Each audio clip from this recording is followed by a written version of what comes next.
Welcome to Hidden Gems of Nature. This is part 2 of our crossing of the Superstition Mountains. We're kind of taking our time to do this. We're going about 45 miles, and this is the second 3-day portion of that trip. We're heading today from Woodbury down to Brad's Water, and that'll be day 4 of the entire trip, but day 1 of part 2. Join us as we explore and discover gems all along this trail. This map shows you the second half of our 6-day trip across the Superstition Mountains.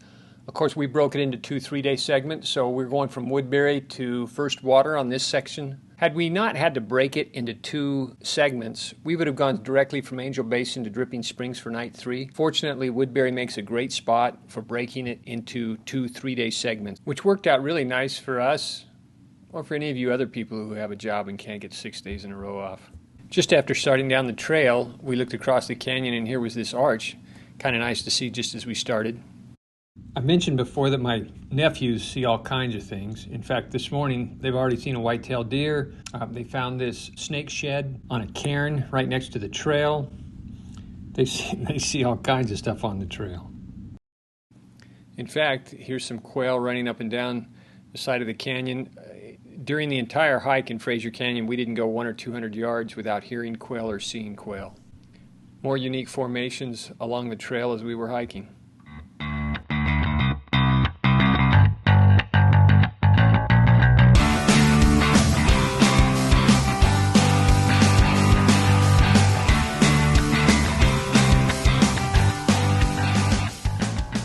We went on this hike from March 28th to March 30th, so there were lots of spring wildflowers along the hike, particularly on the west side of Parker Pass and the east side of Red Tanks Divide.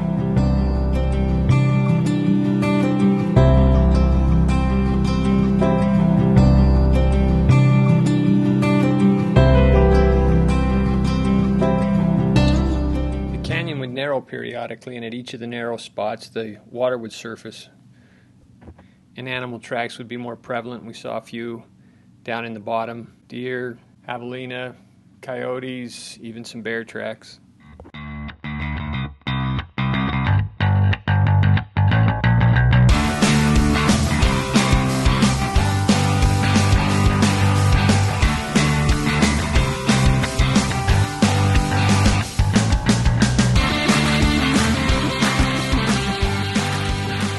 As we're hiking, we came across this track. I didn't think we'd see any of these here.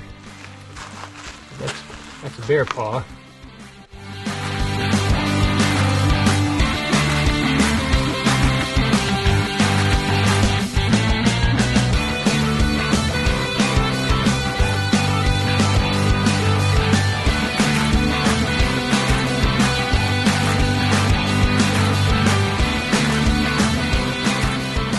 Along the way, there were a lot of caves or mine shafts. I don't know which is which. This one looks more like a mine shaft than a cave, but a lot of caves on day 1 and the first half of day 2.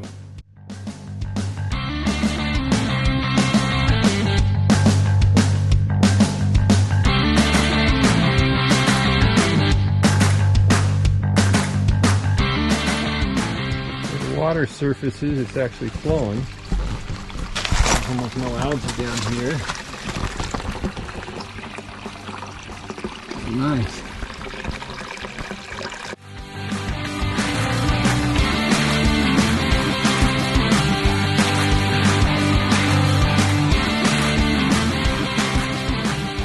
As you're coming down the canyon, to the right will be another wash entering into the main canyon. And just below the confluence of these 2 washes is a stand of cottonwoods and willows, and this is where the spring is. We're just going to stop here, take a quick rest, fill up our canteens. The boys are going to the right, but the spring is actually over here to the left. It's a perennial spring with a seep. This perennial spring is what makes Dripping Springs such a nice little campsite. You don't want to camp too close to the spring water itself, but there's plenty of campsites up and a small distance away from the spring. Pool's up here, but it pool's right down here by this cottonwood. Let's see if it's pooled up enough to filter some water. Yep, there it is.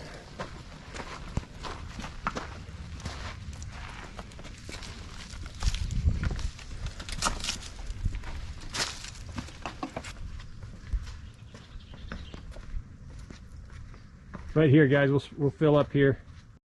So right here at the spring are some caves. I think we'll go up and explore and discover.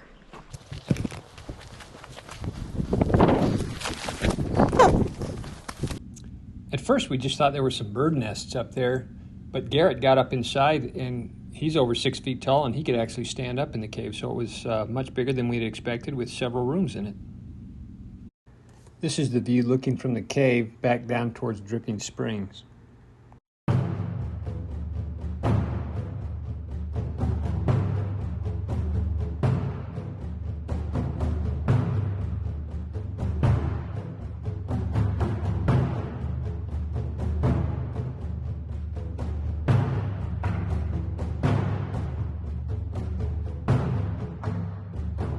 They went into a room on the other side of the cave, found another bat, and then we headed up Red Tank Canyon.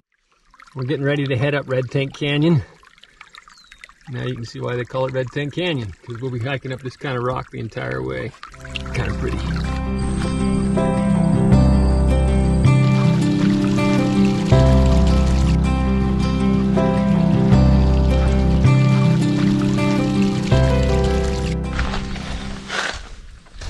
One, two, three, four, five, huh? There's another one. Not a big paw print, but I guess we're going to be hiking with the bears today. This section of the canyon narrows considerably and is quite pretty. The trail actually goes up and around it. Makes you think you're not in the canyon anymore, but this is really a pretty section of it.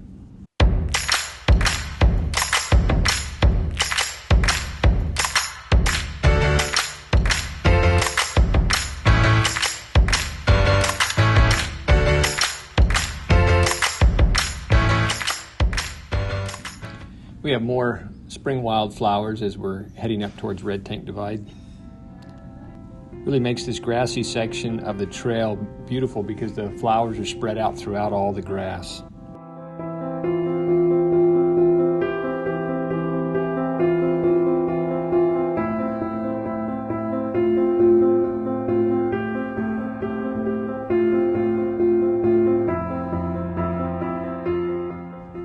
We ate lunch just down the mountain from this little cave, so we walked up through the wildflowers and up to the cave just to look at it. Just a little short entrance cave or mine shaft, I'm not sure which. And then we headed back down the trail, and along with all these wildflowers that are in blossom, the buckhorn cholla have their chain fruit on them, so we stopped and tried some of the chain fruit. Josh didn't like it so much. Bland pepper, huh? Yeah. Well, Josh. Tastes like a bland pepper, right? Mm-hmm. You don't have to eat it, you can spit it out.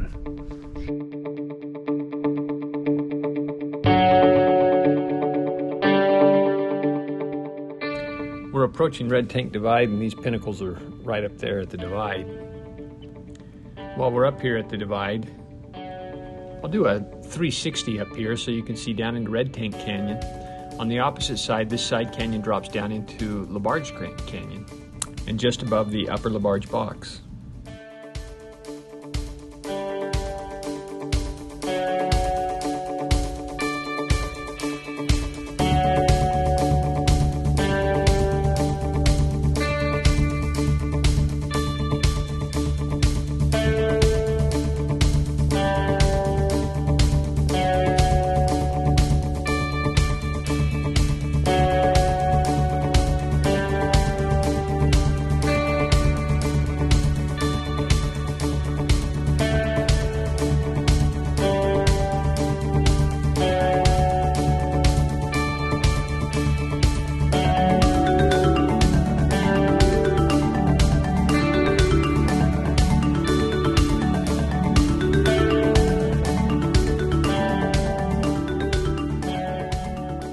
This is what the mountains look like around our camp. We're in between the Hooley Bacon intersection and Brad's Water. There's my nephew Garrett. Josh is in the tent packing up his gear after a long night of rain, trying to break camp in between storms. And now we're on our way down the Upper LaBarge Box. We're looking up at the top of the LaBarge Box. I'm going to pan down. You can see the Narrows down below us, and then the cliffs up above us on the opposite side, still shrouded in the clouds. It's supposed to rain most of the day, and we're heading down to the end of the box and then off down to our next campsite. When we got to the end of the Upper LaBarge Box, there was this arch opposite us, which thought you'd enjoy it. It hailed on us 4 or 5 times Tuesday morning. You can see it bouncing here off the ground. In fact, the rain came down so hard the trail was more like a creek than the creek itself. This is Trap Canyon. It's one of the little side hikes on our second day. It's been raining and hailing all day. It just broke, and so we're going to head up to Trap Canyon, see what kinds of things we can explore and discover. We're down here in the bottom, kind of getting choked out by the boulders and the thick brush. Right up above us, it's a cool looking teetering rock right at the top of the cliff.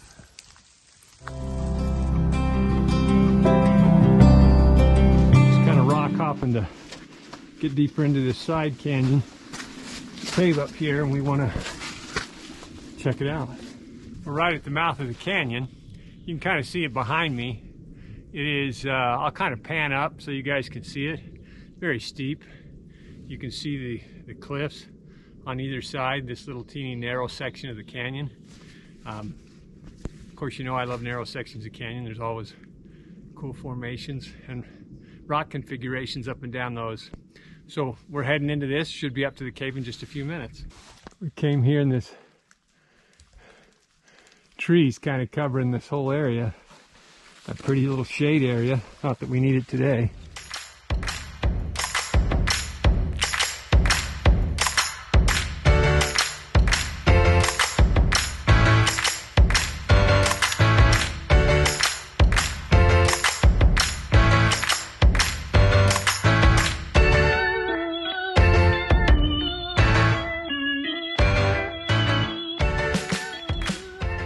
Started raining again.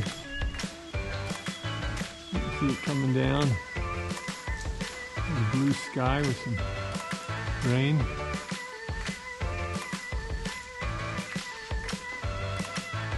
I'm standing underneath a cutout. Let's drive back in here. We just want to see if there's a way up to that cave. We couldn't get up there from down here. Maybe there's a way up here.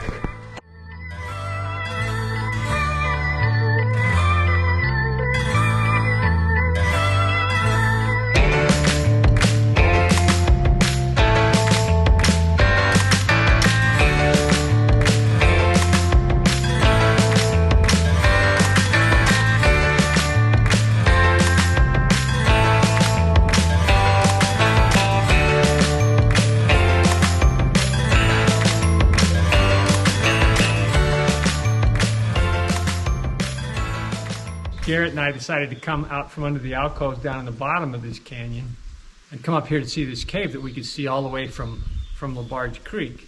And we were able to find some rocks that we could scramble up on the far side. It's kind of nice. I'll have Garrett kind of pan around so you can see what the entire cave looks like.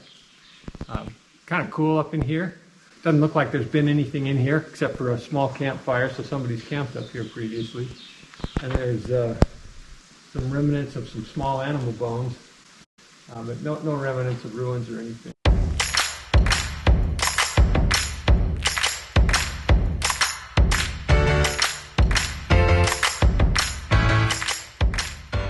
I love going through these narrow canyons because every time you come through these narrow canyons you find something that's very interesting to discover. And I hope you enjoy this hidden gem as much as we did.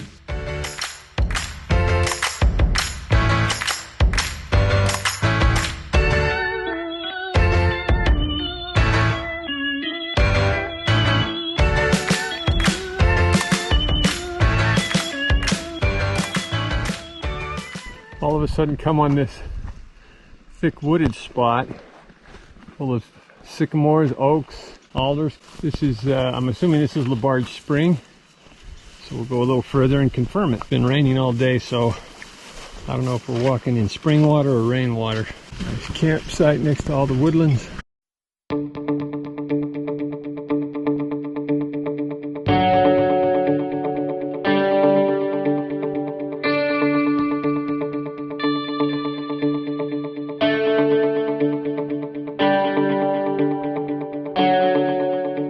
Came up out of the wash to see where the spring comes out of the side of the mountain.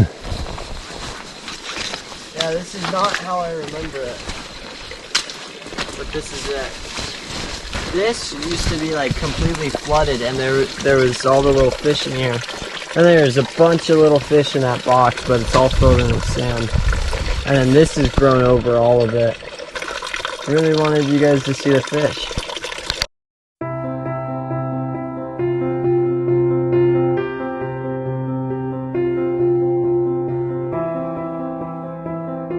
We came to this creek that intersects with Labarge Creek. I guess they had a little bit more rain up this canyon than we had in some of the other canyons.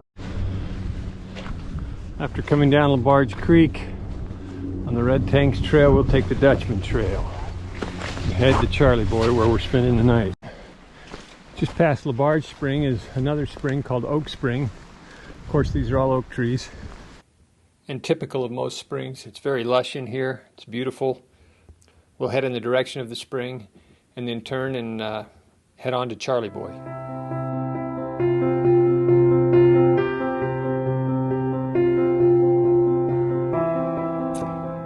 We camped at the mouth of Charlie Boy Canyon, and then Josh and I headed up the canyon to replenish our water supply and take a look at the spring for the first time.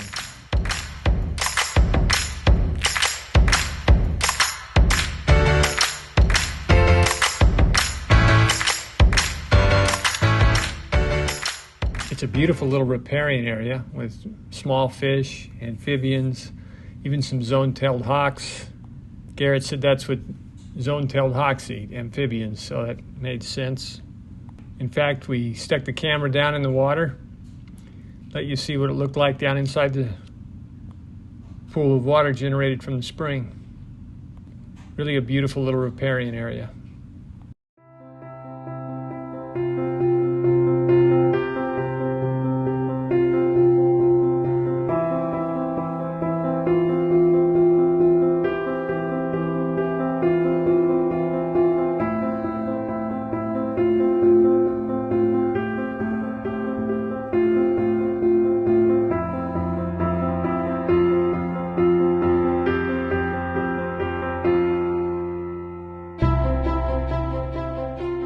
Standing in front of the Peralta Master Map. It's kind of a cool looking map. I'll take a picture of it and put it up for you. I was told that it was 200 or 300 yards up from the spring trail that leads into Charlie Boy Spring, and so I headed down the spring about down the wash about 400 yards and never found it. On the way back, I realized that there was a small section of the wash that butts right up against River Right in the broad section of the wash. So I decided to go back down that section of the trail. So if you're looking for the master map, make sure you stay tight on the River Right side as you go up the wash. Enjoy yourself as you explore and discover all the hidden gems in the Superstition Mountains. This was a great way to end our day hiking into Charlie Boy. There's no filters on these pictures of the sunset. It was just quite a spectacular sunset. Perfect ending to a great day of finding lots of hidden gems. Whether you're on the 3-day trip or the 6-day trip, this is our final day of the trip. We're going to head from Charlie Boy to First Water with a short side hike into Marsh Valley, just to take a quick look at Marsh Valley, and pass by Blacktop Mesa. We'll follow Labarge Creek until we come to the fork that goes to Bull Pass, and we'll take the hike down Marsh Valley, and Marsh Valley actually borders Labarge Creek as well. It's just a flat area that looks like it turns into a marsh when there's a lot of rain. Labarge Creek flows through it. It's a pretty little area. We turned around and came back to the fork in the trail and went up over Bull Pass and headed down to Palomino Mountain.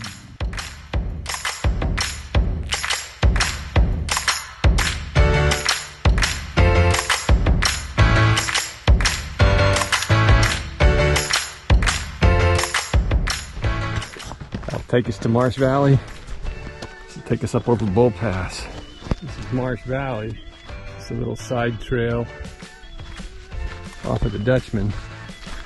Thought we'd just hike down it a half mile or so and see why they call it Marsh Valley.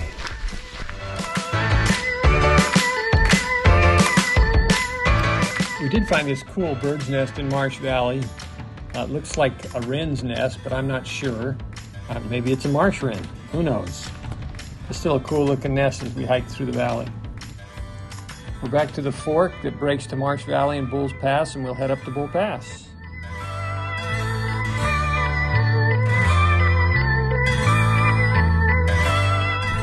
We're on the Dutchman Trail. We're going to go up over Bull Pass next to Blacktop Mesa. You can see Weaver's Needle there in the background. Lots of great vistas on this trail.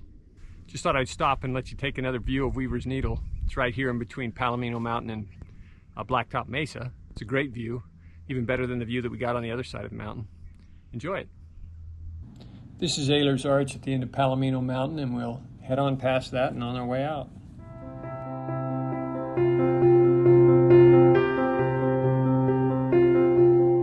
As we hiked up and over Parker Pass, not only did we get greener ground cover, but we also got some really cool rock formations as we hiked the last mile or so down to First Water Trailhead.